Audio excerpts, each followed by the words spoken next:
tranquilo. Eu acho que o legal disso é, eu acho, não sei, no seu perfil, mais ou menos o que eu tenho, a gente quer selecionar as coisas, né, que são interessantes, né? Então, acho que tem um perfil legal para isso aí. Muito bacana. Boa noite, boa noite. Boa noite, Alex. Beleza? Eu preciso disso para me decidir, para saber o que eu vou fazer da minha vida. Porque depois de junho, eu vou me dedicar a fazer um cursinho para a OAB. Porque eu preciso ter o mínimo, né? E escolher a área que eu vou fazer a prova discursiva. Beleza, vamos lá. Boa noite para todos aí que chegaram agora, que estão ouvindo a nossa conversa aí, né? Estão batendo papo aí só. A aula passada a gente falou aí sobre algumas peças, faltou falar, acho que foi mandado de segurança, né, do secretário, se eu não me engano. Que depois eu quero entrar na lei de tráfico aqui, que eu quero algumas coisas importantes para falar, até em questões práticas. Vou só dar uma compartilhada. Cuidado aí com o microfone aí, quem está aberto aí. Eu não gostar de todo mundo aí. Olha aí que tem gente aí fazendo barulho e vai atrapalhar a aula. Vou só compartilhar, abrir aqui um arquivo, depois a gente volta.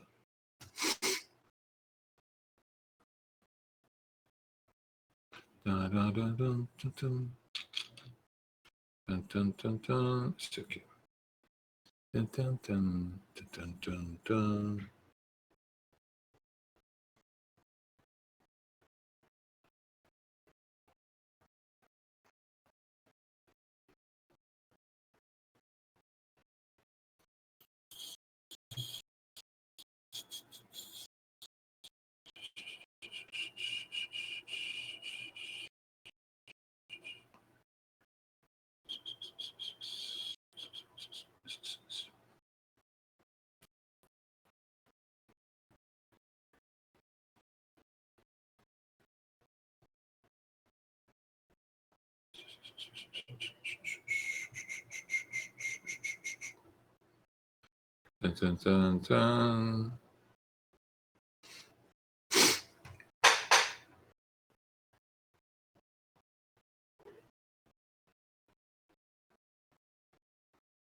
Tô aqui, hein, gente? Não sumi, não. Eu tô abrindo o arquivo só.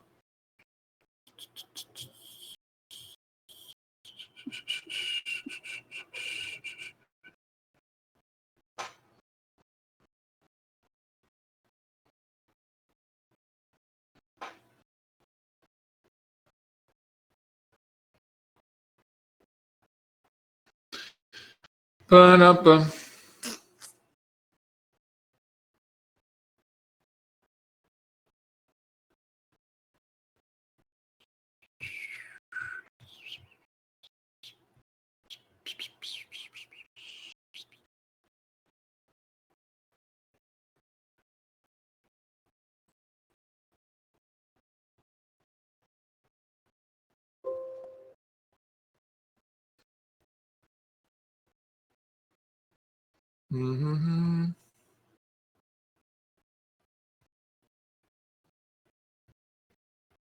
Bom, vamos lá. Então, ficou faltando aí eu mostrar para vocês o mandado de segurança, né? Contra o ato lá do secretário de segurança, né? Fiz o pedido ou para instauração do inquérito, seja qual for o ato que eu esteja fazendo que o delegado lá, e aqui foi para a instauração do inquérito, que o delegado indeferiu, eu faço o recurso, tá, com base no artigo 5º, parágrafo 2º lá, para o secretário lá de Segurança Pública, né? Eu não vou direto com o mandado de segurança, simplesmente porque eu tenho que esgotar as vias administrativas, não tem como eu ir direto. Então, primeiro eu tenho que fazer aquele procedimento administrativo, né? Que eu também acho um absurdo, mas é o que tem prevalecido. Enfim, faz esse mandado de segurança aqui. Lembre-se, não é nesse caso aqui, não é para o juiz de direito de primeiro grau, de primeira instância, tá? Vai para o Tribunal de Justiça. E isso está fundamentado, beleza, Yasmin? Está fundamentado lá no regimento interno do Tribunal de Justiça, tá, gente? Então, já falei isso 10 vezes, vou só repetir novamente. Precisa estar atento para o regimento interno do Tribunal de Justiça, tá? Então, isso aqui eu até já postei lá para vocês. É um mandado de segurança, tá? Contra um ato do delegado de polícia, contra um ato do delegado de polícia. Oi, Gabriel. E que foi ratificado lá, provavelmente, pelo Segurança Pública, tá? Então, bom, tranquilo, é mais ou menos o outro. É fato, né? Uma medida de segurança. Não esqueçam de colocar, sempre que vocês precisam receber as publicações de vocês, que as publicações precisam sair no nome de vocês para vocês poderem ser intimados, tá? Faz a narrativa dos fatos e depois vai fazer o pedido lá embaixo. Lá no final você vai fazer seu pedido lá, que é provável, né? Para que a ordem seja concedida para você obter direito a isso. E por fim, para dar trabalho a eles, coloca também, pedir cópia para o Ministério Público para eles trabalharem, e aí vocês poderem, enfim, todo mundo, só para dar trabalho para eles. Tá? Então, beleza, isso aqui vai estar liberado lá para vocês, tá? Vou agora tratar de um assunto que fala sobre tráfico de drogas. A Alex adora isso, né? Sara com os gansos dela lá. Mara já não tem mais ganso, já largou os gansos. Tem mais gente aí que tem ganso aí, né? E o Eduardo aí tem uns gansos agarrados lá. Enfim, o pessoal vai gostar disso aí. O pessoal vai gostar do assunto.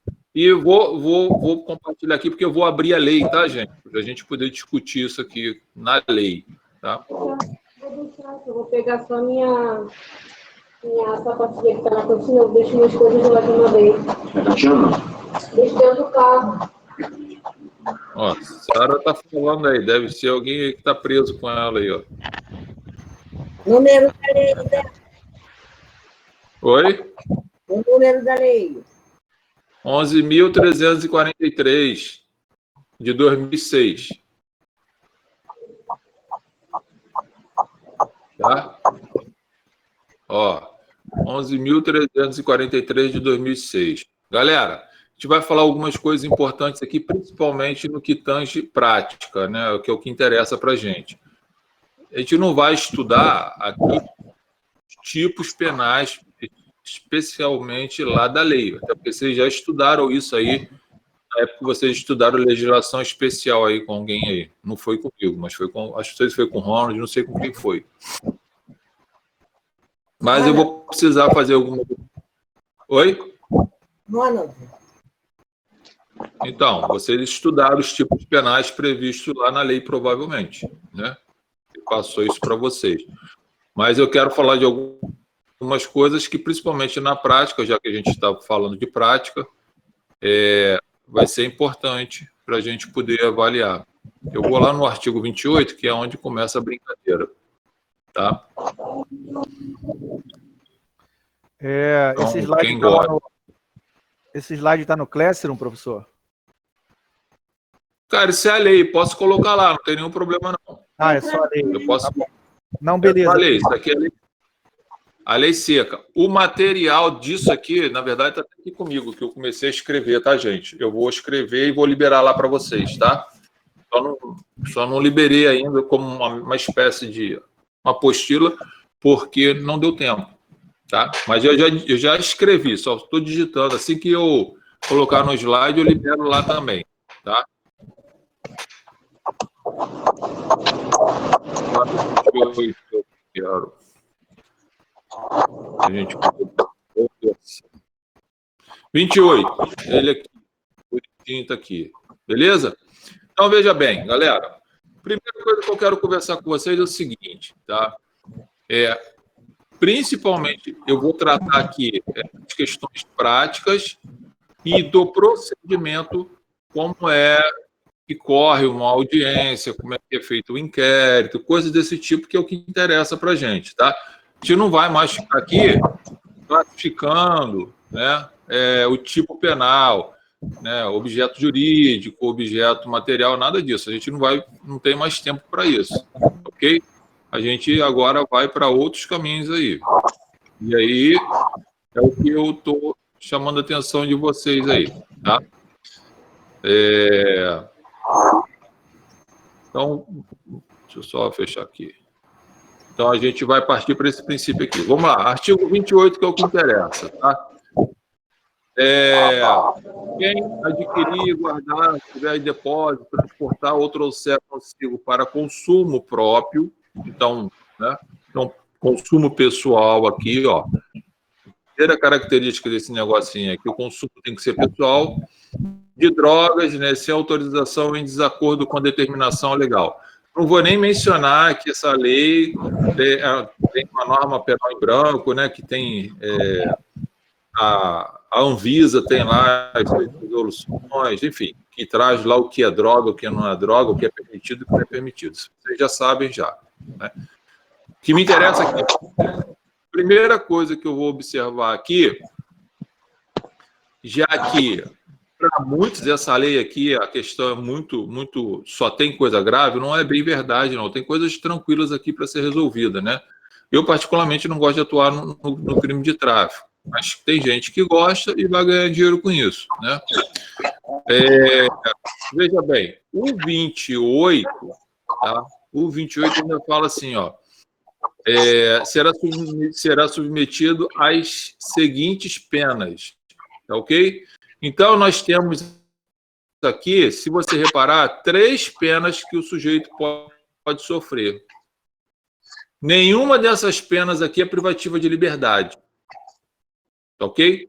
Nenhuma dessas penas aqui é privativa de liberdade. O inciso primeiro, se o cara for preso lá com a maconha dele, com a cocaína dele, uma cheirada lá de leve lá e tal, se tiver em curso aqui no 28, ele não vai ser nem preso em flagrante, né? Tecnicamente, a gente vai ver que ele não é nem preso em flagrante, tá? Não tem flagrante para esse cara.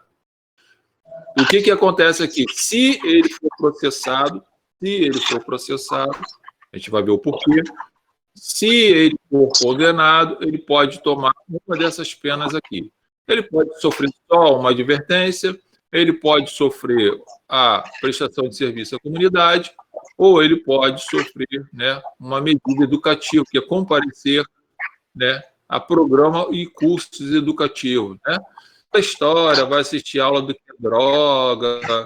a droga faz mal, aquela coisa toda. O cara já está tão doidão que ele não está nem preocupado com isso. Tá? O que a gente começa a observar, tá, é que se aqui alguém está com código, a lei aí? Vamos fazer uma coisa participativa aí. Então, vai aí no artigo 48 aí para mim aí. 48, parágrafo 1º, se eu não me engano. Quem está com a lei. Só para não ter que sair daqui. Então, veja bem. Gente, qual é o raciocínio aqui? Se eu não tenho pena privativa de liberdade aqui, eu já posso extrair que o artigo 28 é um crime, né? É um crime de menor potencial ofensivo. Se ele é um crime de menor potencial ofensivo, e tem previsão na lei para isso, se eu não me engano, no artigo 48, deixa eu abrir aqui, gente, para poder olhar e falar com vocês. 48, parágrafo 1º, tá? E o parágrafo 2º também. Então, veja bem, aqui no 28, você já pode fazer uma remissão aí no seu código, junto ao artigo 48, parágrafo 1º e parágrafo 2º, tá? Lá ele fala que isso aqui é um crime de menor potencial ofensivo, ok? Eu também nem precisava dizer, mas a lei quis ser mais clara do que qualquer coisa, porque se não tem pena privativa de liberdade aqui é porque isso aqui é um crime de menor potencial ofensivo, tá? E aí, se é crime de menor potencial ofensivo, Professor, boa noite, com licença. Tem alguém com áudio aberto? Então, a gente não está conseguindo te ouvir direito. Espera aí que eu vou fechar aqui todo mundo, espera aí. Esses cabeçudos devem ser esses flamenguistas.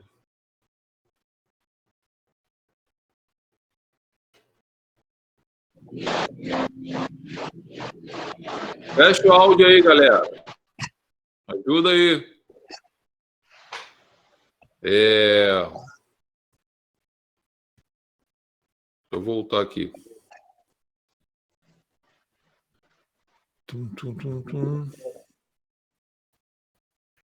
Robson, dá uma olhada no teu microfone aí, meu amigo.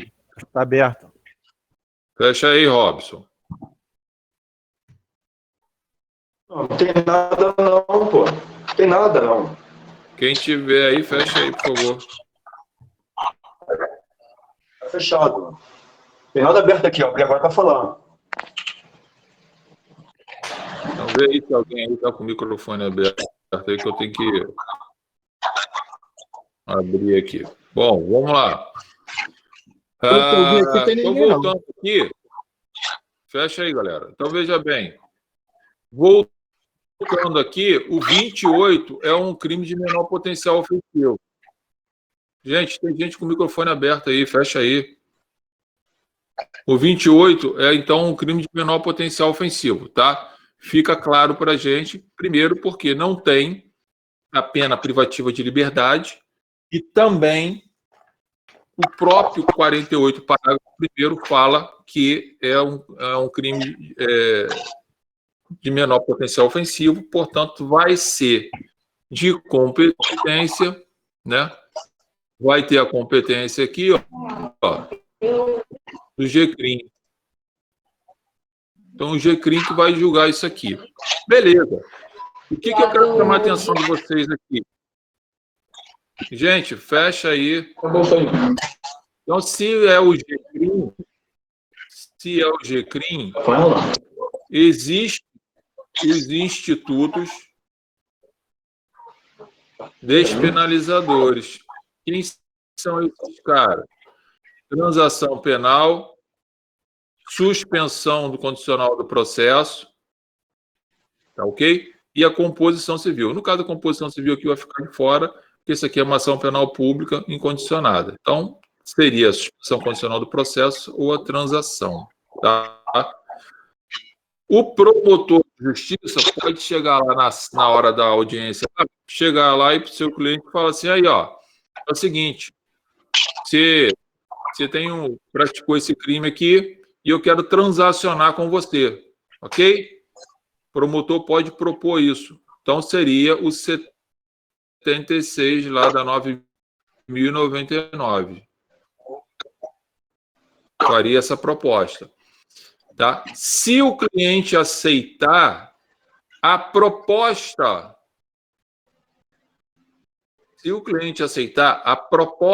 que o MP vai fazer em regra, para o sujeito cumprir, tem que ser uma dessas possibilidades aqui. E provavelmente o promotor de justiça vai propor ao seu cliente que ele preste serviço à Carlos, está comunidade. difícil, hein? Está picotando a beça. Pode Muito ser difícil internet. Muito difícil de entender no texto, Zé Carlos. Vou Tá sair. Calma aí. Ninguém vai morrer, não. Vou sair e vou entrar de novo. Pode ser internet. Tá bom? Tenta aí. Já volto.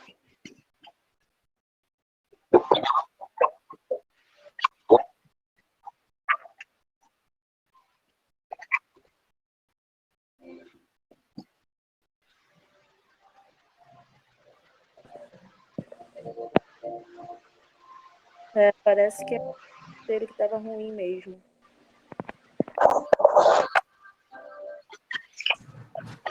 Mandar o professor ligar o ar-condicionado, acho que é o ventilador está batendo no microfone dele. Tá duro, coitado, tá duro. Não é não, continua fazendo barulho. Continua Não é fazendo não, barulho. porque continua com o picote. Alguém deve estar com o microfone aberto aí. Eu até entrei aqui para ver se tinha alguém com o microfone aberto, estava aparecendo todo mundo com o microfone fechado. Eu silenciei todo mundo aqui já. Vou voltar de novo aqui para silenciar todo mundo. Eu silenciei todo mundo, gente. Deixa eu te falar. Eu estou mandando um rapaz lá para São Paulo, para seu é paciente dele, faz mesmo. Pode ficar aqui, ó.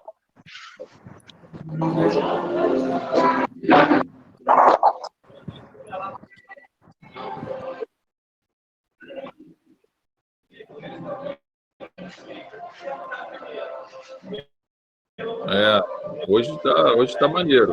Hoje a aula de manhã correu bem. Agora aqui...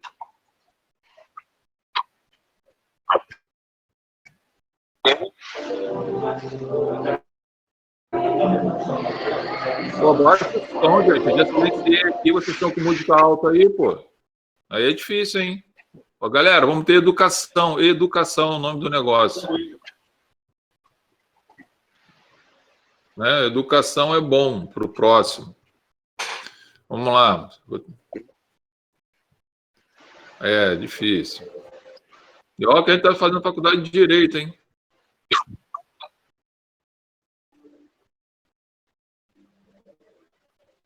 Bom, voltando aqui a ideia aqui, eu estava falando aqui, deixa eu compartilhar aqui.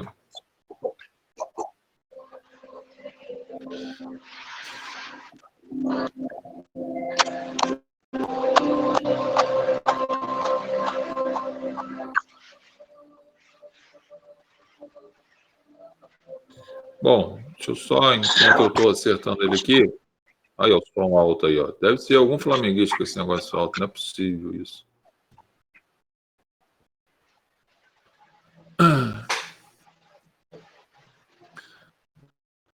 Bom, gente, voltando aí,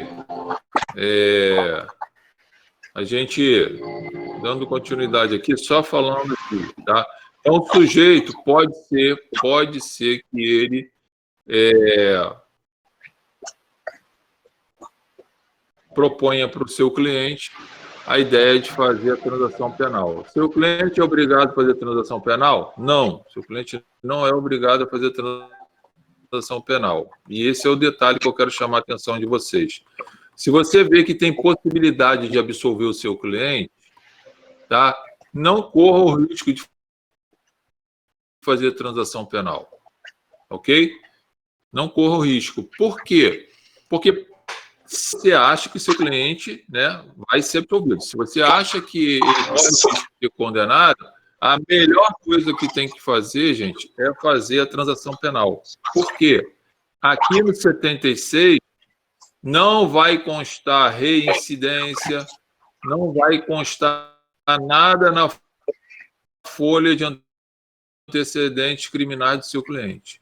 Transação penal, uma vez cumprida, né, as obrigações, extingue-se a punibilidade do sujeito, ele fica estaca zero, sem nenhum problema. Ok? Se ele não cumprir o que foi acordado com o Ministério Público, tem a súmula vinculante do STF, a súmula 35, que fala que o processo vai ser reaberto. Ok? Então, seu cliente, se ele fizer a transação, ele tem que cumprir. Se não cumprir, o processo vai ser reaberto. Agora, na pior das hipóteses, né, se o seu cliente, por exemplo, chegar para você e falar assim, ó, eu quero enfrentar o processo, eu acho que eu não tenho que fazer transação nenhuma, eu não estava nesse negócio, essas provas aí são forjadas, e eu quero correr o risco. Bom, se ele quiser correr o risco, você não vai aceitar a transação penal, ok? E se ele for condenado, reparem que a pena a ser aplicada é uma dessas três aqui, ó, ou advertência, ou prestação de serviço à comunidade, né, ou medida educativa. Então, não tem pena de prisão para esse cara, ok? Para esse cara não tem pena de prisão, mesmo que ele seja condenado. A diferença principal aqui, ó, dele fazer esse acordo aqui no 76 ou ele ser condenado, caso ele queira enfrentar o processo, é que se ele for condenado, ele deixa de ser o quê? Primário. Essa é a grande diferença.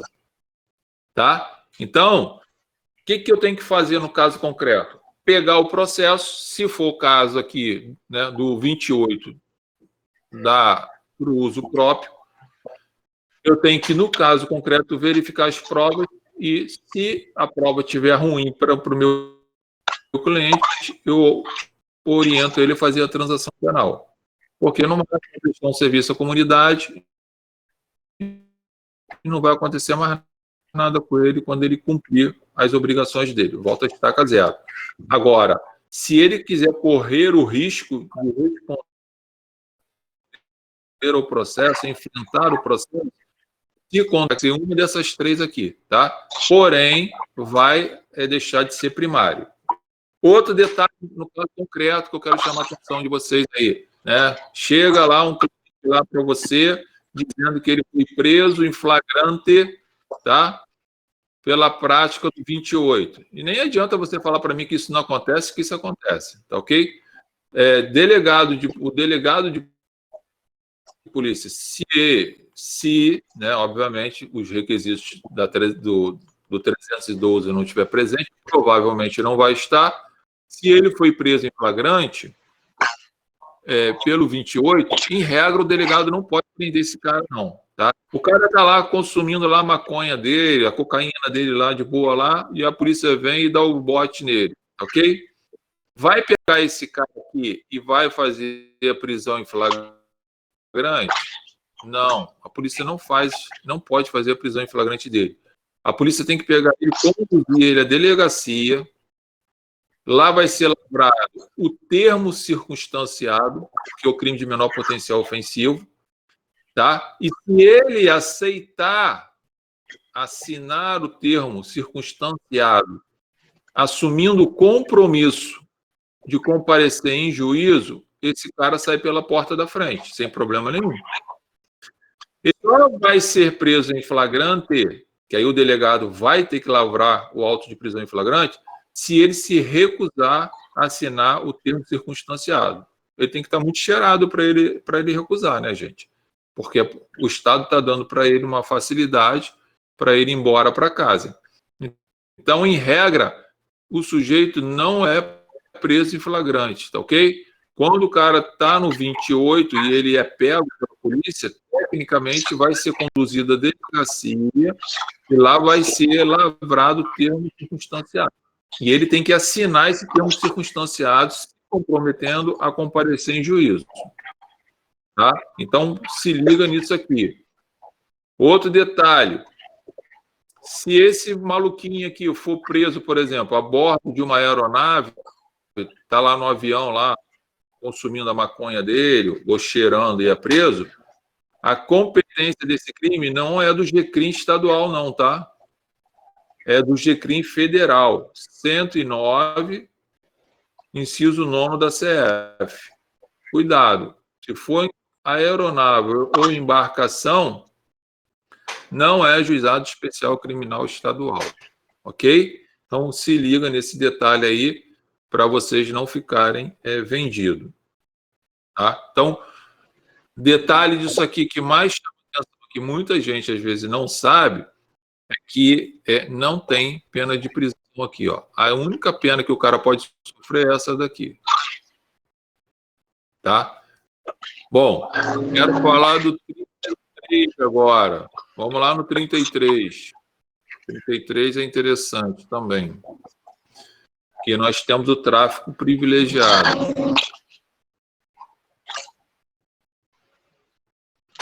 33 é a questão de tráfico mesmo, né, gente? Ó, 33, a pena aqui é pesada, 5 a 15 anos, ok? Fora a multa que o cara tem aqui. Nesse caso aqui, ó, nós temos 18 verbos aqui. Quando eu falo verbos, pode ser 18 condutas que o cara pode praticar. Tá aqui, exportar, remeter, preparar, produzir, tudo isso, tá? não é isso que me interessa ainda. O que me interessa aqui é lá embaixo o parágrafo 4º, tá? Aqui, ó, no parágrafo 4º, tá? Veja bem, seu cliente foi preso flagrante. Aí, Alex, teu cliente amigo lá foi preso lá, tá? Primeira coisa que você vai observar lá desse cara aqui é o seguinte: alguns requisitos na vida dele, tá? Todos os requisitos que eu vou falar aqui têm que estar presentes para ele ter o benefício de sair do tráfico em si, do caput 33, para vir para um tráfico privilegiado, ok? Então, veja bem, gente. Se ele for primário é o quê? É o cara que não é reincidente, certo? Ele foi condenado e ele é primário, tá? Se ele também tiver bons antecedentes, ou seja, aí, ó, cuidado com os bons antecedentes. O cara foi condenado há 5 anos atrás, ok? Ele é considerado tecnicamente primário, mas ele não tem bons antecedentes. Então, ele não teria direito a esse benefício aqui por não ter bons antecedentes, tá? Se ele não se dedicar a uma atividade criminosa, né, e nem fizer parte de organização criminosa, for aquele cara que está começando a vida, começando a carreira no tráfico, né, e ele logo de cara foi preso, ele vai ter um benefício muito bom aqui para ele, ok? Qual é o benefício aqui, gente?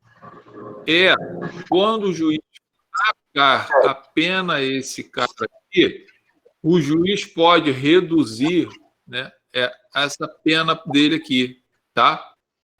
O juiz pode reduzir de 1/6 a 2/3. Então, se ele for primário, tiver bons antecedentes, nunca se dedicou à atividade criminosa, nem faz parte de organização criminosa, ficar pode se nos autos, você, advogado de defesa, pode tentar a técnica da desclassificação, gente. Sai do caput e cai aqui no parágrafo 4º. E aí, o que vai acontecer nessa história toda? Se o seu cliente está nessa condição aqui, lembre-se que o artigo 68 lá do Código Penal que vocês estudaram, que trata da questão da fixação da pena do sistema trifásico, como é uma causa de diminuição de pena, a pena mínima pode ficar abaixo do mínimo legal. Então, se é 5 anos aqui, a mínima, o juiz concedendo 2/3 de diminuição dessa pena, a pena que ele sofreria seria 1 ano e 8 meses. Então, o cara que no primeiro momento estava no crime de tráfico foi condenado, mas você conseguiu a desclassificação, tá, para o privilégio, o seu cliente aqui vai ter uma pena, pode ter uma pena de 1 ano e 8 meses. Ou, se tiver até 4 anos, ele tem direito à substituição da pena privativa de liberdade por restritiva de direito, lá do 44 do Código Penal. Olha que beleza que você pode fazer pelo seu cliente. Ok? Então, são técnicas que você vai ter que observar dentro do caso concreto, mas cuidado com esses requisitos aqui. Então, seu cliente, quando for lá preso lá, pega as informações com ele, pergunta para ele: maluco, você já foi condenado alguma vez? Se ele falar que foi, gente, porra, já vai estar. Tem que ter os 4 requisitos, tá, gente? Se faltar um requisito, ele não tem direito a isso. Porque aí já mostra que ele já é um cara experiente no mercado, um cara, né, já rodado. Então, a lei... Calma aí, Isabelle. É 30 dias e depois pode chegar até 90. A gente vai ver lá ainda na fase Por que eu estou puxando essa lei aqui? Porque o procedimento aqui é diferente, né? Eu só estou abordando primeiro as técnicas que você pode usar para tentar tirar o seu cliente, por exemplo, de um crime de tráfico e jogar ele para uma situação melhor. A gente vai ver o lado processual ainda, que é até diferente das outras leis, né? Parece até um pouquinho com o juizado especial criminal, mas não é, tá? Então, pegaram a ideia aí, gente, de que vocês têm crimes dentro, aqui dentro da lei 11.343, que é crime grave, mas que você pode tirar isso aí de boa, tá? Outro detalhe, tudo isso que eu estou falando para vocês vai estar no material, tá, gente? Eu só não digitei, eu estou digitando, eu quero falar para vocês também, que é referente ao artigo 35, tá? Antes de falar do 35, deixa eu falar do 32, que é um artigo super importante também, que vocês vão precisar ter conhecimento aqui, tá? O 32 traz um detalhe aqui que o advogado, às vezes, por ser criminalista, às vezes ele não se liga nisso, tá? E precisa estar atento, tá? Vou pegar ele aqui. 24, 26, 32. 32, ó. 32 traz uns detalhes aqui importantes, tá? Sobre a plantação aqui ilícita, né? O cara faz uma plantação na casa dele lá, ou no sítio dele, na fazenda dele lá, plantação lá de maconha. Beleza, tá ok? O delegado pode destruir aquela plantação, tá aqui, ó, sem pedir autorização do juiz, entendeu? Então, o delegado não precisa mais pedir autorização ao juiz para destruir uma plantação de maconha. O que ele tem que ter cuidado aqui é o seguinte, é retirar uma parte daquilo lá, tá ok? Retira uma parte daquilo lá para levar para a perícia. O resto ele pode incinerar, tacar fogo, fazer o que ele quiser aqui. Esse é um detalhe, tá? Bom, ainda que dentro desse 38, né, a gente tem ainda algumas coisas a serem faladas, que é esse parágrafo 4º aqui, que chama muita atenção, ó. As glebas cultivadas com plantações ilícitas serão expropriadas, ok? Gente, preste atenção nisso aqui, tá? Vou até pegar a lei aqui, acho que é a lei 8.247. 8.009, deixa eu ver aqui, acho que é 8.247. É isso aí, 8.257. Então, veja bem, não confundam expropriação com desapropriação. Não tem nada a ver uma coisa com a outra, hein? Expropriação é o cara que tem uma fazenda e tem plantação de maconha lá. Esse cara pode perder essa fazenda para a União, para o Estado. Geralmente vai ser a União, ok? Então vai ser expropriado o bem dele. Qual é o bem dele? A fazenda, tá bom? E onde você tem essa previsão? Aqui, ó, no 243 da Constituição Federal. Além do parágrafo 4º, que fala que tem a expropriação, que é a perda, né, do bem dele, que é a fazenda de onde está a plantação, a própria Constituição, no 243, fala sobre isso, tá? Agora, detalhe que eu quero chamar a atenção aqui, ó. O cara tem uma baita de uma fazenda enorme, ó. 1 hectare de fazenda. Só nessa pontinha aqui, ele tem a plantação de maconha dele lá. Ele vai perder toda a fazenda dele. O hectare vai perder só. Segundo o STF, ele perde tudo. Ok? Vai perder a fazenda toda. Tá bom? E para esse processo de expropriação, tem a lei 8.257 de 91. tá? Claro que vai ser aberto um processo para ele, vai ter ampla defesa, contraditório e tudo isso, mas é possível, pelo parágrafo 4º aqui, perder a fazenda dele lá, tá? Outro detalhe que eu quero chamar ainda aqui dentro para você, pode estar, né? E o cara é um fazendeiro, e aí ele chega para você e fala assim, o Estado não pode pegar essa minha fazenda aqui não, tá? Por quê? Porque isso é bem de família. Os civilistas aí de plantão sabem que o bem de família está lá na Lei 8.009, né? Então, você tem lá o bem de família, tá? Então, assim, nesses casos aqui, a própria lei, no artigo 3º, se salvo engano, no inciso 6º, permite a perda desse bem, mesmo que seja bem de família. Entendeu? Então, é possível perder um bem de família, razão, né, de uma sanção penal oriunda aqui do 32, por exemplo, é possível. Ok? Então, duas coisas que você tem que gravar aí aqui no 32. Referente à perda, por exemplo, da fazenda, ela é integral. Não importa se o cara tem 1 hectare e ele usou 5 metros para fazer o plantio da maconha dele. Tá? O Estado pode tomar tudo. É expropriação e não tem indenização para a família, entendeu? O cara perde tudo, não tem indenização. Desapropriação é um procedimento legal e tem indenização. A expropriação não tem indenização. Por quê? Porque é uma situação que o Estado tem que fazer. E mesmo que seja bem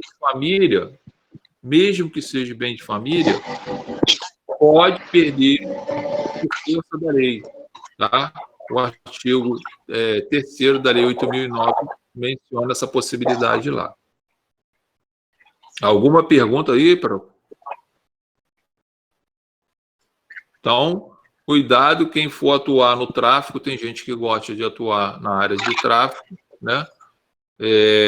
Fique esperto aí, ok?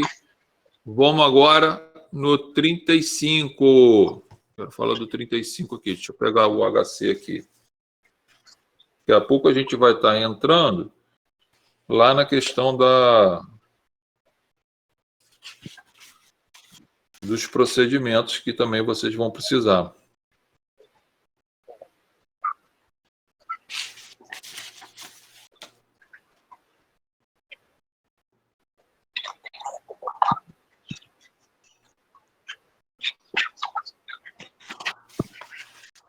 Gente, outra coisa que eu quero chamar a atenção, tráfico de drogas, tá? Não é crime hediondo, ele é equiparado a crime hediondo, ok? Outro detalhe, aí vai ser tratado com todos os rigores da lei aí, da lei que lei, 8.072, tá? Só tem um detalhe aí, a lei 8.072, ela nega a possibilidade de fiança para os crimes, né?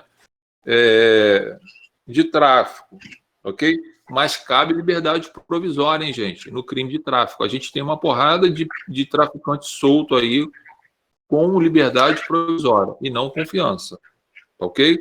Então, é possível você ter liberdade provisória no crime de tráfico, ok? Sem nenhum problema em relação a isso aí, tá?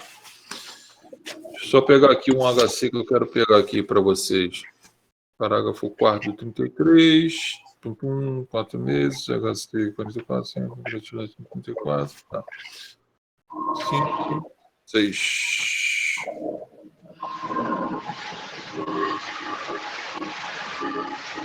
Pô, gente, baixa esse som aí, pô. Não é possível que alguém não consiga enxergar que está com som alto. Bom, 35 aqui, gente, quero chamar a atenção de vocês aqui agora no 35, tá? O 35, tá? Não é tráfico, tá, gente? É associação para o tráfico, ok? A pena é até alta, tá? Só que esse crime aqui não é considerado hediondo, tá bom? E nem equiparado a hediondo. Quem falou isso é o STF. Ok? Então, o STF já deixou claro que o 35 não é crime hediondo e também não é equiparado ao crime hediondo. Então, guardem esses detalhes, apesar que eu vou botar isso na apostila para vocês, só para vocês saberem. Bom, agora eu quero ir lá para baixo, que eu vou falar agora de procedimento, algumas coisas que vocês precisam saber aí. Eu não sei se foi abordado anteriormente isso.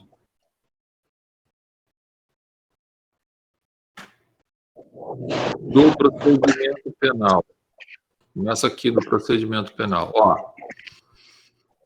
Gente, cuidado com alguns detalhes aqui, tá?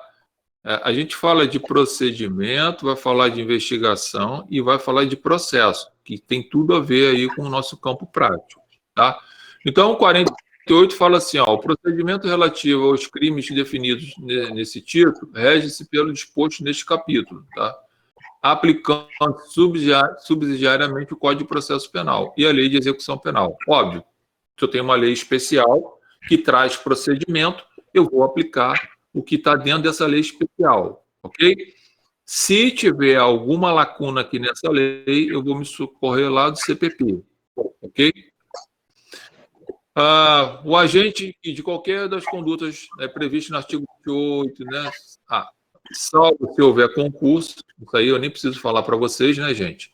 Porque a competência do juizado é para os crimes que forem menor ou igual a 2 anos. Se eu tenho um crime, o cara praticou um crime do 28 e praticou junto com ele um do 33, é óbvio que não vai ser julgado no crime, né, gente? Isso aqui é concurso formal, concurso material, por exemplo, de crime.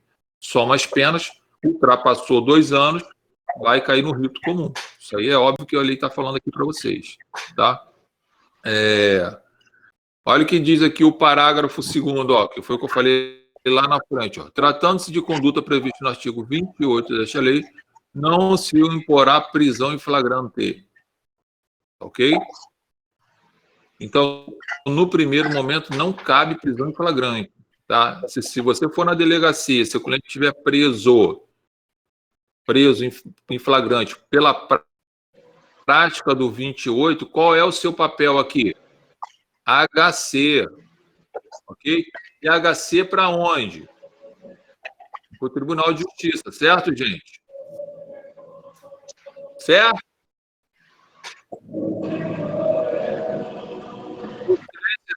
Certo ou errado? Certo? Está errado. O HC aqui, ó, é para o juiz de primeira instância. Porque quem é a autoridade coatora que está mantendo seu cliente preso aqui é o delegado. Ok? Então, quem vai decidir isso aqui, tá? É o juiz de primeira instância, juiz competente do local. Se ele foi preso na Barra da Tijuca, se tiver e outra coisa, hein, gente, é 28, é juizado especial criminal, tá? Então, se tiver aqui, vai ser o juiz do juizado especial criminal. Detalhe aqui, não vai pedir liberdade provisória, não, hein? Pelo amor de Deus, se fizer isso, não fala que estudou comigo, não, tá? Por quê? Porque liberdade provisória é para quando a prisão for legal. Então, se a prisão é ilegal porque não cabe, né? Por que não cabe? Porque está aqui na lei, aqui, ó. Agora, cuidado com o detalhe. Por isso você tem que pegar o auto de prisão em flagrante para você ler. Se o auto de prisão em flagrante, tiver escrito lá que ele se recusou a assinar o termo circunstanciado, por isso que ele está preso, aí não é mais HC. Aí é liberdade provisória. Porque a prisão não é ilegal. A prisão se torna-se legal. Por quê? Porque ele não quis assumir o compromisso de comparecer em juízo. Aí você vai fazer um pedido de liberdade provisória, ao juiz. Ok? E detalhe, hein? Nesse caso aqui, muito provavelmente o juiz vai aplicar uma medida cautelar nele. Uso de tornozeleira, qualquer porra desse tipo aí. Porque se ele não quis assinar o termo de compromisso para comparecer em juízo, ele está demonstrando que ele quer meter o pé. De repente é um flamenguista desse da vida aí, está afim disso, entendeu? Então, cuidado aí com esses detalhes. Ó, leitura do auto de prisão flagrante é importante para você saber se essa prisão aqui é legal ou se ela é ilegal. Se for ilegal, HC. Se for legal, liberdade provisória. É isso que eu estou falando para vocês. Vocês só vão poder saber disso quando ler o auto de prisão em flagrante, tá? Mas é óbvio, né? É óbvio que para você poder saber se é liberdade ou se é HC, você tem que conhecer a lei, tá? Então, essa lei é longa, hein, gente? Essa lei é cheia de pegadinha, então tem que estar esperto para quando for trabalhar com o cliente lá, tá? O parágrafo 5º aqui, né, menciona, né, sobre a aplicação da transação penal, foi o que eu falei lá para vocês, ó, tá aqui, ó. Dispõe sobre o juizado especial criminal, poderá propor a aplicação imediata prevista no artigo 28. Então, previsão legal do que eu acabei de falar também está aqui, tá?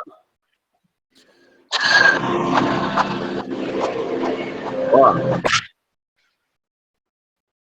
vamos lá agora. Investigação. Alguém me perguntou, acho que foi a Isabelle, perguntou aí sobre inquérito policial, essas coisas todas, não é isso?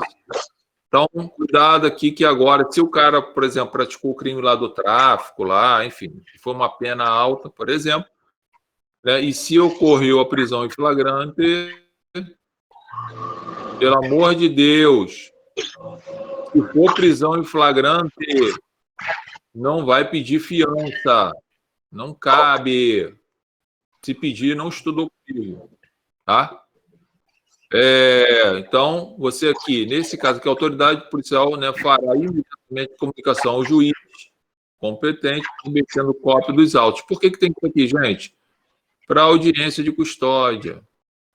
Lembre-se que hoje tem audiência de custódia. A lei antiga não menciona, mas esses 24 horas aqui, o MP vai ter que se manifestar. Se vai opinar, né, pela conversão da prisão em flagrante para prisão preventiva. Então, de qualquer jeito, vai ter uma audiência de custódia aqui, ok? Lembre-se que tem que ter a materialidade do delito, e essa materialidade do delito, né, pelo menos no primeiro momento, tem que dizer qual é a espécie de droga, né, e o perito oficial. Lembre-se que aqui eu tenho uma lei especial, mas as regras desse perito estão lá no CPP. Vocês estudaram essa questão aí. Fala, Sara. Pode falar aí, o que você quer? Tem algum preso teu aí?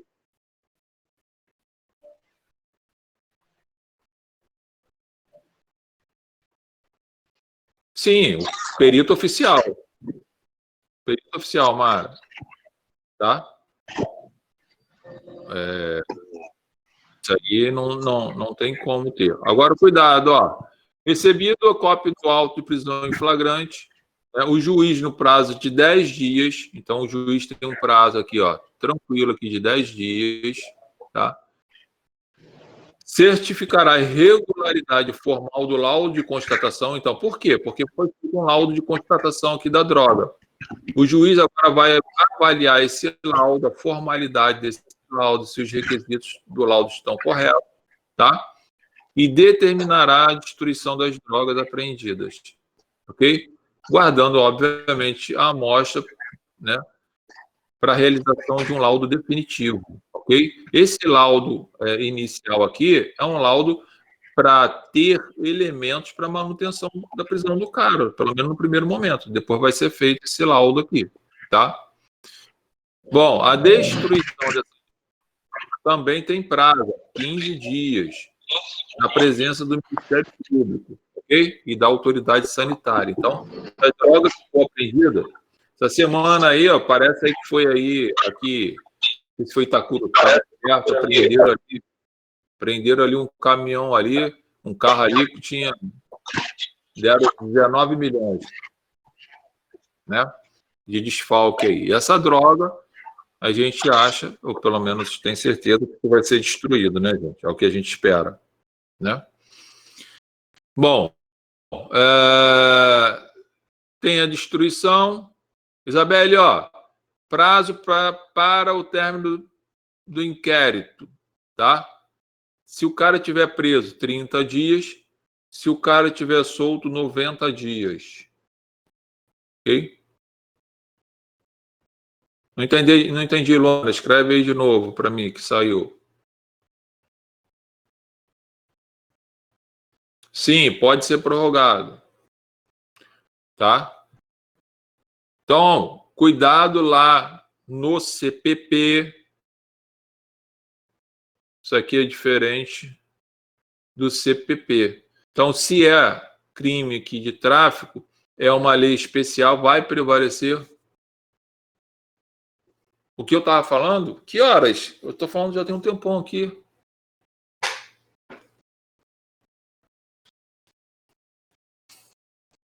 Eu estava falando aqui do artigo 50, eu estava falando aqui do laudo, tá? Um laudo de constatação, que esse laudo de constatação o meu está aberto. O meu está aberto, pô. Só o teu que deve estar com problema, porque os outros estão ouvindo. Então, galera, ó, só lembrando aqui, tá? Ó, lei especial vai sobrepor o processo penal, tá? Eu só avançar aqui que eu tenho que ver umas coisas ainda aqui com vocês.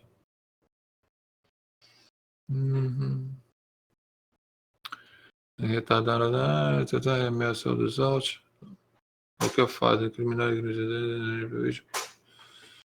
Deixa eu só passar aqui que eu quero chegar na fase de processo, gente. Da instrução criminal, isso aqui, tá? Bom, instrução criminal, gente. Veja bem, recebido os autos do inquérito ou da comissão parlamentar de inquérito ou peça informação, dá-se vista ao Ministério Público. Óbvio, né? Que ele é o dono da ação. Para, no prazo de 10 dias, o Ministério Público tem 10 dias quando ele receber auto de inquérito, tomar uma dessas 3 medidas aqui, ó. Qual? Requerer o arquivamento. A MP pode requerer o arquivamento, tá? Requisitar diligências necessárias. Pode requisitar uma perícia, se ele quiser. Pode requisitar, por exemplo, a oitiva de alguma pessoa. Enfim, vai depender dele lá, tá? Ou oferecer denúncia e arrolar até 5 testemunhas e requerer demais provas. Gente, preste atenção num detalhe aqui. As penas aqui, em regra, são maior do que 4 anos. Ok? Então, lá no CPP, seria o procedimento ordinário. E, portanto, seria igual a 8 testemunhas. Só que você está numa lei especial, e a lei especial está falando que você só pode arrolar 5 testemunhas. Ó, 5 testemunhas. Qual que vai prevalecer? Vai prevalecer da lei especial. Entendeu? Então, o número de testemunhas a ser arrolado aqui é 5, não é 8. Tá? Se aqui não tivesse falado nada no número de testemunhas, eu ia rolar 8. Por quê? Porque eu ia aplicar o processo, ia suprir a lacuna pelo procedimento ordinário, que não é o caso aqui. Ok? Oferecida a denúncia, o juiz ordenará a notificação do acusado. Detalhe: por enquanto, o acusado está sendo notificado e não está sendo intimado. Ele está sendo notificado para oferecer uma defesa prévia. por escrito no prazo de 10 dias. Repara que aqui tem uma diferença. Lá no procedimento ordinário, quando o MP oferece a denúncia, o juiz tem que dar o quê? Uma decisão. Ou recebe ou rejeita a denúncia. Repara que o promotor aqui, na lei de drogas, ofereceu a denúncia e o juiz ainda não se manifestou sobre recebimento da denúncia, gente. Ele só está notificando a defesa, o réu, para ele apresentar uma defesa prévia. Ok? O que é essa defesa prévia? Ele vai tentar esclarecer quais são os fatos que ali, provavelmente, o Ministério Público está acusando ele. Tá? Somente após a apresentação, tá? Que aí está aqui no parágrafo 1º, ó, apresentar para o juiz. Não, ele vai apresentar para o juiz. O MP ofereceu a denúncia, o juiz, quem recebeu essa denúncia foi o juiz agora notifica o réu, né, para que o réu possa apresentar. Qualquer coisa, qualquer situação dessa aqui, Isabelle, vai ser esse procedimento. Isabelle,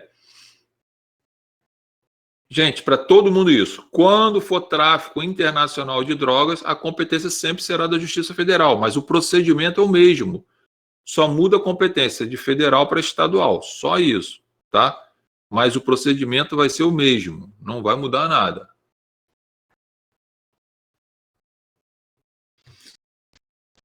Tá? Então, o que a gente está falando aqui, que pode ser para o Estado, pode ser para o federal, não tem nenhum problema, tá?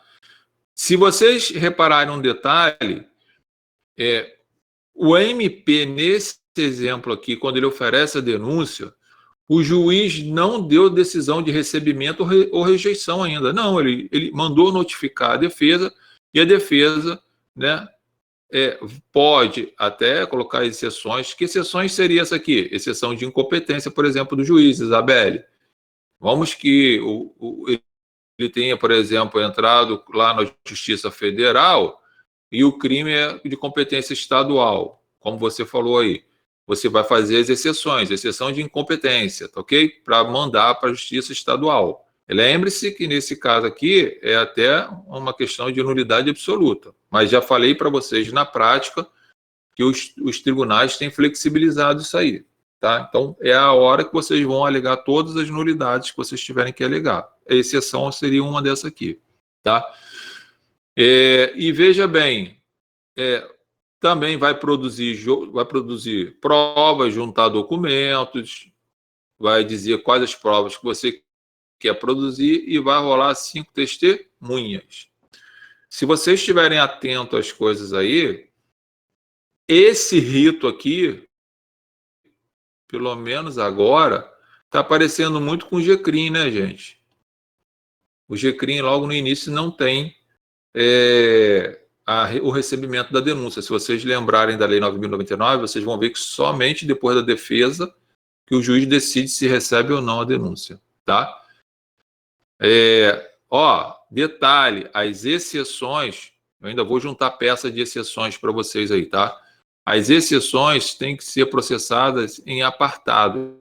Então, se eu estiver alegando que o crime não é de competência federal, mas estadual, então eu tenho que fazer defesa preliminar, que é uma peça, mais as exceções, que é outra peça.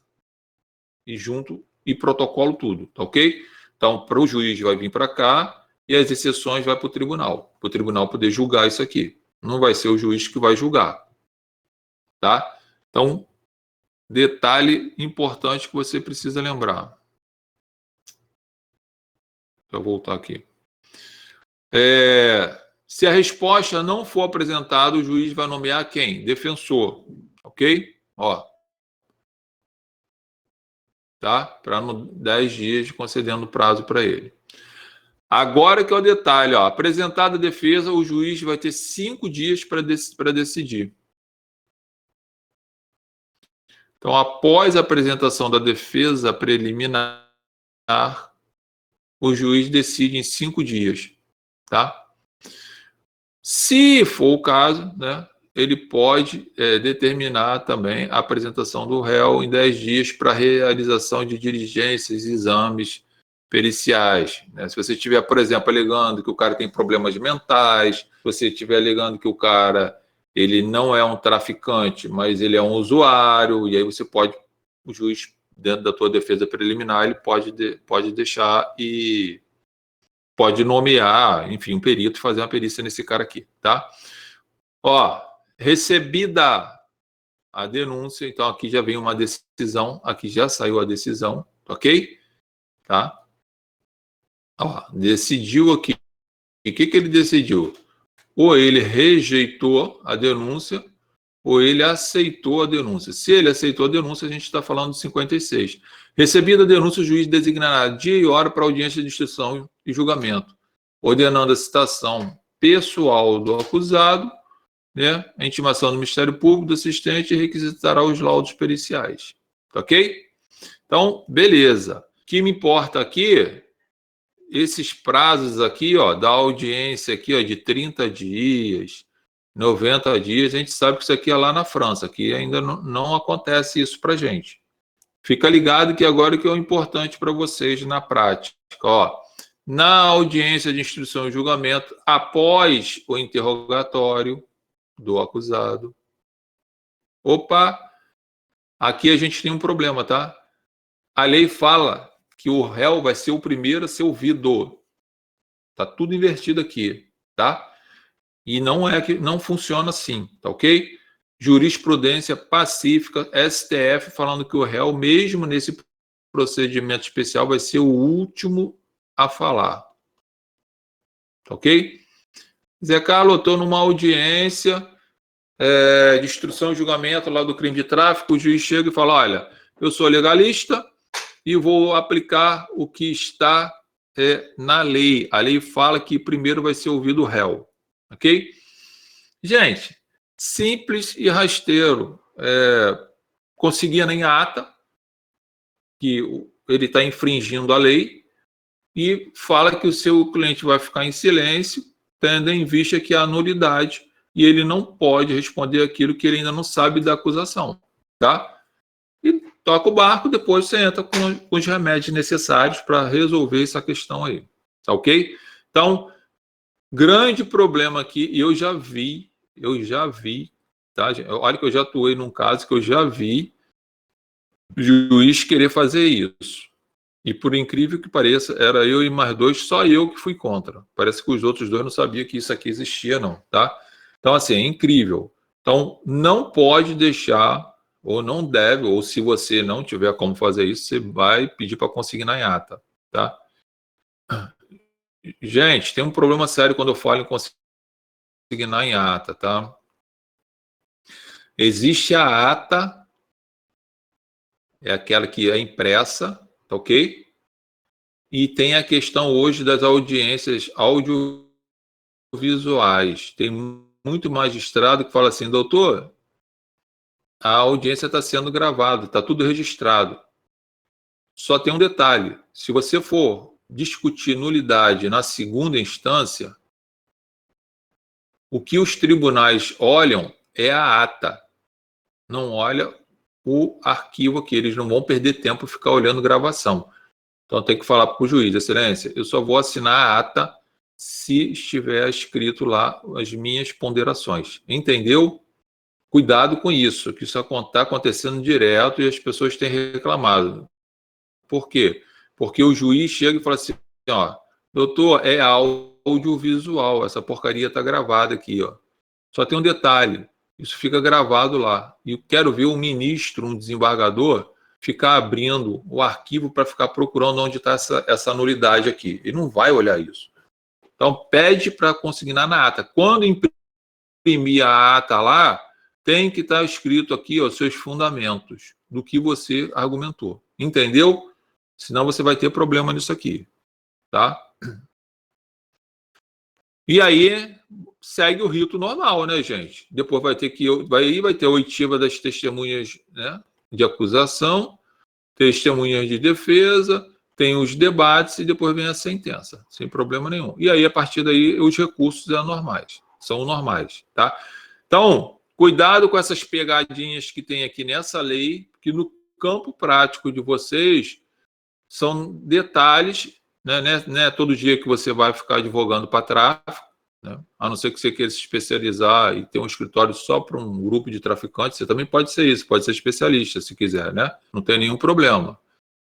Tem escritórios lá no centro que advogam só para certas unidades, né? Para certas empresas, né? Então você também pode fazer esse detalhe aí se você achar que é interessante. Fica a seu critério. Você vai ficar rico rápido, não tem nenhum problema. Tá? Então, fique atento. O que eu coloquei, o que eu falei aqui, eu já escrevi, tá, gente? Só vou digitar e libero lá para vocês poderem ter o arquivo de vocês lá, é de boa lá, tá? Deixa eu só liberar um negócio aqui, antes de eu...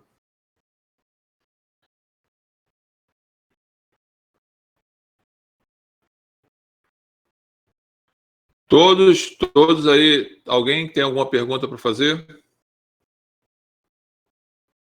Perguntas? Ninguém? Vocês estão muito em silêncio mesmo. O que é o sumário, Isabelle? O que você está falando aí? O rito. Por isso que vai ser 5 testemunhas. O rito levando, né, pelo um princípio de analogia, simetria, você tem razão nisso aí, tá? Só tem um detalhe. O rito em si, ele não é sumário porque tem as diferenças que a gente está vendo, tá, Isabelle? Mas eu entendi que você quis falar. É parecido com o sumário, né? São 5 testemunhas, né? Mas cuidado que lá no sumário não tem a ideia, né, de uma notificação para depois ter a apresentação da defesa, do recebimento da denúncia. Lá no sumário, o promotor, por exemplo, oferece a denúncia, o juiz tem que dar uma decisão de receber ou rejeitar. Se receber, já cita e intima o réu para apresentar a defesa preliminar, tá? Aqui não, aqui primeiro a gente tem aquela fase pré-processual, se eu posso chamar assim, que parece um pouquinho com a Lei 9.099, mas tem a sua diferença, e a partir daí a gente poderia pensar nesse seu raciocínio. Não está errado, só cuidar para não confundir, porque tem o detalhe da fase pré-processual. De tudo isso que a gente falou, o mais importante, gente, é vocês estarem ligados no 28, né, que acontece em muitos casos, e no 33, parágrafo 4º lá, tá? Que tem a questão lá da diminuição de pena. Lembra que circunstâncias atenuantes e circunstâncias de agravamento de pena não pode ser utilizado pelo juiz quando ele vai, por exemplo, fixar a ideia se vai mudar a competência, porque as agravantes e atenuantes, elas não podem nem ficar acima do teto máximo, nem abaixo do teto mínimo da pena. Só no caso de aumento ou diminuição de pena que a pena pode ficar acima do máximo ou abaixo do mínimo, que é o caso lá do 33, parágrafo 4º, tá? Então, o juiz, quando ele pega um caso concreto e ele verifica que o réu é primário, tem bons antecedentes, né, não faz parte de organização criminosa e por aí vai, tem aqueles 4 requisitos, ele já sabe que ele provavelmente vai absolver, pode até condenar o cara, se não for caso de absolvição, mas ele sabe que ele vai reduzir essa pena. E se a pena que ele aplicar nos casos do tráfico privilegiado for até 4 anos, cabe substituição da pena privativa de liberdade por restritivo de direito. Pô, Zé Carlos, mesmo no tráfico, não tem nenhum problema, porque não tem violência ou grave ameaça, pelo menos real, né? A gente sabe que tem história com a família e com a sociedade, mas não tem uma grave ameaça social real falando, tá? No resto, É isso aí. Próximo. Vou depois. Oi. Se aquele acordo, eu esqueci o nome dele todo, que o pacote anticrime trouxe, não fosse Acordo de não persecução penal? isso, se ele deixar de ser suspenso, que ele foi suspenso, não foi? Se ele voltasse, o que aconteceria? Nesse caso de crime, seria aplicável ao crime de tráfico de drogas? Se ele quebrar o acordo, o processo volta. O processo vai ser reaberto e vai tocar o barco normal. Seria aplicável também nesse tipo de crime? Por ser que Seria aplicável. Seria aplicável. Só tem um detalhe, Isabelle. Entre o acordo de não persecução penal e a transação, é melhor a transação, porque o acordo de persecução penal ele tem que confessar o crime. E na transação ele nem confessa. Ele não precisa dizer que ele fez. Ele só vai assinar e acabou. Tá? Então, se você estiver atuando num caso desse, o promotor fala assim, ô, doutora Isabelle, eu tenho aqui um acordo de não persecução penal, tá afim? Se a pena for, né, do 28, o que você fala? Não, eu prefiro a transação penal. Ah, mas eu queria muito... Doutor, nós temos que aplicar o que é melhor para o réu. O melhor para o réu é a transação penal. Os dois, Isabelle, vai dar o mesmo efeito. Ele não vai ser preso. E não vai ser nem processado, né? Só tem um detalhe. Na ideia lá do acordo, ele tem que confessar. E aí não vale a pena, tá? Então vai para a transação penal que é melhor. Foi? Foi. Tá bom, obrigada. Mas se tanto na transação, tanto no acordo, se ele quebrar, ele volta. E tem um detalhe, Isabelle. Lá no acordo de não persecução penal, se ele fizer, e por algum motivo lá na frente, o promotor entendeu que ele mentiu, que ele omitiu alguma coisa, ele pode cassar esse acordo e voltar o processo em cima dele, tá? É muito mais vantajoso você fazer a transação, porque aí você acaba com isso. Os dois eu acho muito estranho, porque você, depois disso, ainda fica 5 anos sem poder adquirir nada disso, né? Tem acordo. Mas é a salvação que ele tem agora, né? É melhor ele fazer isso agora do que ele enfrentar o processo, ser condenado e já ter uma condenação. Entendeu? As desvantagens da persecução penal que eu vejo ele tem que confessar, ele tem que, de alguma forma, contribuir muito para a investigação, e aí ele vai estar abrindo o bico sobre os outros, amanhã ele pode virar, né, pode sumir do mapa, né, ter que viajar forçadamente para o além. Tem também lá a questão também de quebrar lá a persecução do MP, entender que ele mentiu, omitiu e aí voltar o processo para ele. Por isso que eu acho melhor a transação. Tá? Sem violência, sem grave ameaça. Não pode ter violência ou grave ameaça. Gente, nós temos praticamente 3 institutos despenalizadores, né? Que são os que são previstos lá na Lei 9.099, o acordo de não persecução penal, e a gente também tem a questão lá da suspensão da pena. Então, isso são políticas criminais que o Estado tem para tentar não entupir o sistema penitenciário e dar oportunidade para o sujeito. De repente, o cara está iniciando e acontece essa situação com ele, ele reflete melhor e passa a não querer mais frequentar aquele emprego, né, de tráfico, né, e aí ele tem a vida resolvida, tá? O Estado dá essa oportunidade, é o que o Estado está fazendo. Agora, se ele quiser continuar depois, aí é com ele, é o risco dele, né? Parece que agora, acho que foi ontem você teve um pessoal aí do Brasil que foi preso lá na Tailândia, né, então não sei quantos quilos de cocaína, estão reclamando que tem pena de morte lá. Porra, não sabe que tem pena de morte lá? Tem princípio da soberania, então eles lá não vão liberar, é questão de tempo, vai morrer, né? Não foi para lá, cara, faz parte do risco, assume quem quer. Então, até para morrer tem que ter dignidade, não fez besteira? Então agora se segura a onda. Agora fica todo mundo falando que o Brasil podia interferir. O Brasil já interferiu várias vezes, só que eles têm a soberania deles. Se eles entenderem que não vai, se é para matar, vai matar, entendeu? Enfim. Professor, Deixa eu fazer uma pergunta aqui também, Brito, rapidinho. Fala.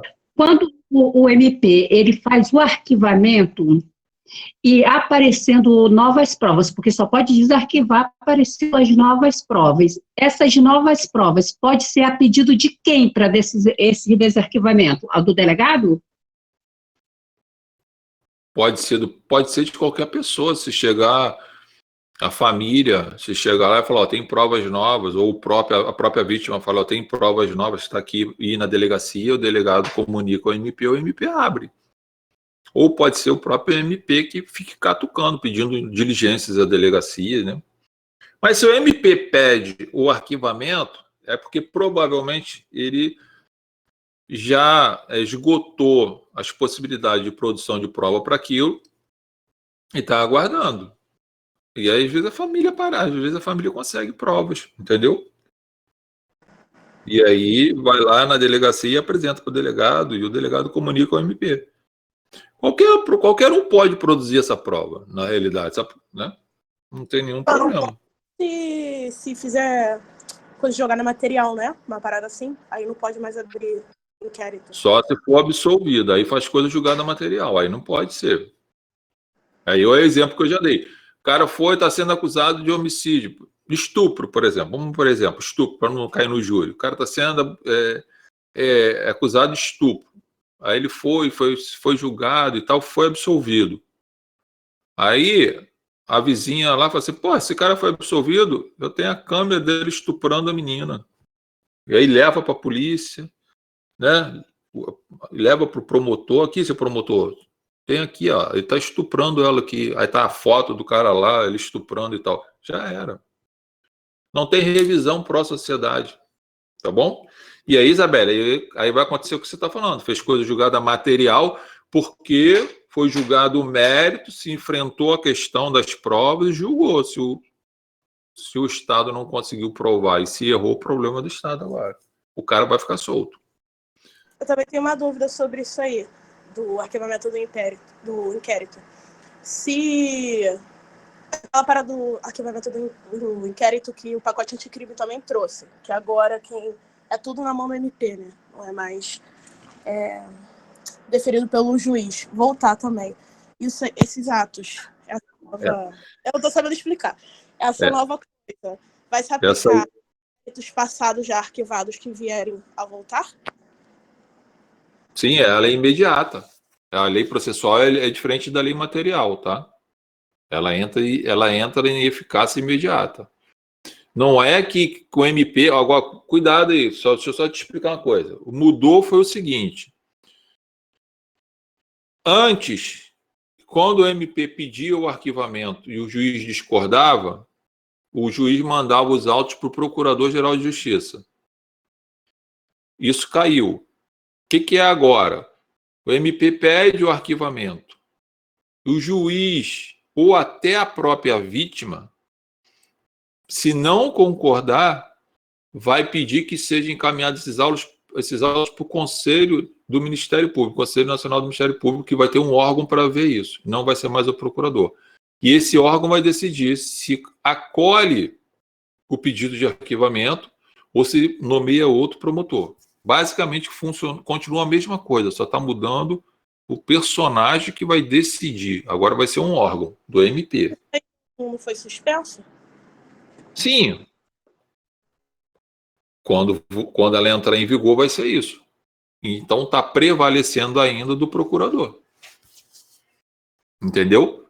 Entendi, obrigada. Hoje, se acontecer agora, um crime agora, e acontecer isso, o promotor recebeu hoje o auto lá e olhou o auto de prisão em flagrante, ou inquérito, seja lá o que for. Olhou o inquérito lá, chegou lá, pô, isso aqui não é crime. Opino pelo arquivamento por entender que não seja crime. Ou opino pelo arquivamento porque não estão presentes autoria. Bate na mão do juiz, o juiz entende que seja crime, hoje vai mandar para o Procurador-Geral de Justiça. Ok? Está suspenso ainda aquela ideia do conselho, porque por causa da liminar que ainda não foi julgado, por causa do juiz da garantia, essas coisas. Só tem um detalhe, vai voltar, isso provavelmente vai passar, E aí vai ser nesse sentido, o órgão que vai fazer isso. Tá? E outro detalhe, Isabelle, não são todos os artigos que veio pelo pacote que estão suspensos. Tá? Olha a liminar lá que ela limitou lá. Tá bom? Perguntas aí, mais alguém? No caso do juiz não aceitar a homologação, não homologar o acordo de não persecução penal, a gente entra com recurso no sentido estrito mesmo, né? Pode entrar com recurso em sentido estrito. Tá? Sem nenhum problema. Aliás, se tem essa discussão, se o juiz poderia. Pela lei, o juiz pode recusar, tá? Desde que não estejam preenchidos os requisitos que a lei exige. Se tiver preenchido os requisitos, o juiz é obrigado a aceitar. Tem uma corrente que fala que ele é obrigado a aceitar, que eu também acho.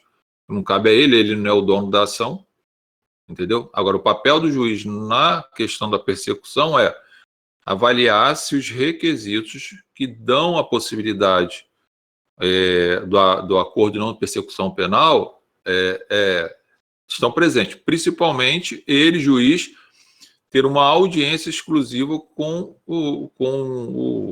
o sujeito que está lá fazendo o acordo. Vai perguntar se ele foi forçado, se ele não foi forçado, se ele faz de livre e espontânea vontade, tudo isso, entendeu? Para ele poder ter certeza que ninguém pressionou ele. Porque a ideia do acordo vem lá dos Estados Unidos, em que a gente vê esses filmes, olha, né, tem um policial bom, um policial mau, né, a Mara e a Sara, um do lado da outra, uma mazinha e outro boazinha. Então, um fala que, eu tenho a filmagem aqui, eu vi você fazendo isso, então está forçando o cara a confessar uma coisa. E o cara com medo confessa. Então, a ideia é essa aqui do juiz fazer essa audiência, só ele e o cara, tá ok? Aí tem uma discussão, se o advogado também tinha que estar presente, aí é uma outra história. Mas tem essa possibilidade. Beleza, galerinha? Galerinha do bem. Beijo para vocês. Próxima aula nos vemos. Qualquer dúvida, acende fumaça, sei lá, faz qualquer coisa aí para saber. Se cuidem. Valeu!